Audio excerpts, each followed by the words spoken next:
Government rehabilitation efforts are on track in provinces devastated by Super Typhoon Yolanda.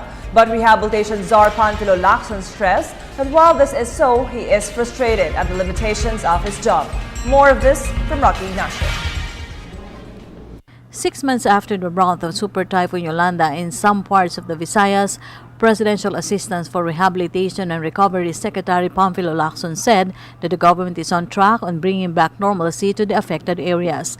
Lacson based his statement on international experiences like the effects of Katrina in some parts of the U.S. and the tsunami and killer quake in Banda Aceh. He said these areas have fully recovered 8 years after the devastation.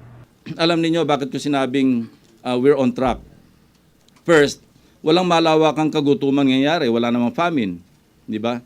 Wala namang epidemya, wala naman tayo narinig na may epidemic, at walang breakdown ng law and order. Kung wala tayo sa rail na off track, palagay ko, isa man doon sa tatlong nabanggit ko, posibleng nangyayari doon. At siguro yung mga wala ring malawakang kagutuman, siguro yung mga nagugutom na lamang yung mga tamad. Dahil in the first place, yung area na yon talagang historically, ito yung one of the poorest, if not the poorest region in the country. Under the law, a post-disaster assessment would be presented by the Office of the Civil Defense to the President. While waiting, Lacson created 5 clusters to ensure continued government assistance in the devastated areas. We formed 5 clusters, each headed by a cabinet secretary. Infrastructure cluster, headed by Secretary Singson of DPWH. Social Services cluster, headed by Secretary Dinky Soliman of the SWD. Resettlement cluster, headed by the Vice President Binay, in his capacity as HUD-C chairman. Support Services cluster, co-chaired by Secretary Abad of DBM and Secretary R.C. Balisacan of NEDA.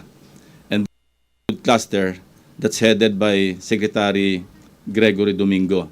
Lacson added that President Aquino is committed to implement a Build Back Better measures for the victims.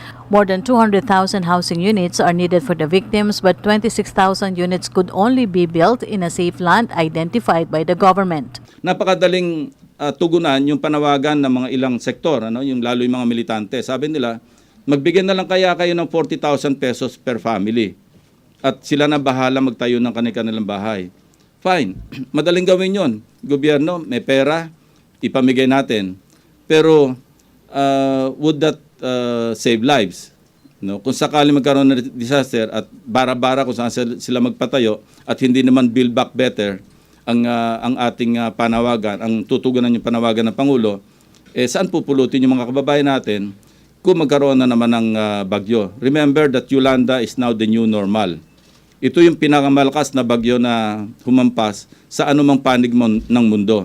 While rehabilitation efforts are in full swing, Lacson admitted support from other cabinet members is vital. Ilang na deadma. Paanong deadma? Parang walang pakialam. Na alam nilang dapat cohesive yung coordination at saka yung mga usapan. Pero parang hindi masyado. I need not name them, alam naman nila kung sino sila So, mga 2-3 lang naman yun The government needs more than 100 billion pesos for the full rehabilitation of areas damaged by Yolanda. For the People's Television, Rocky Ignacio.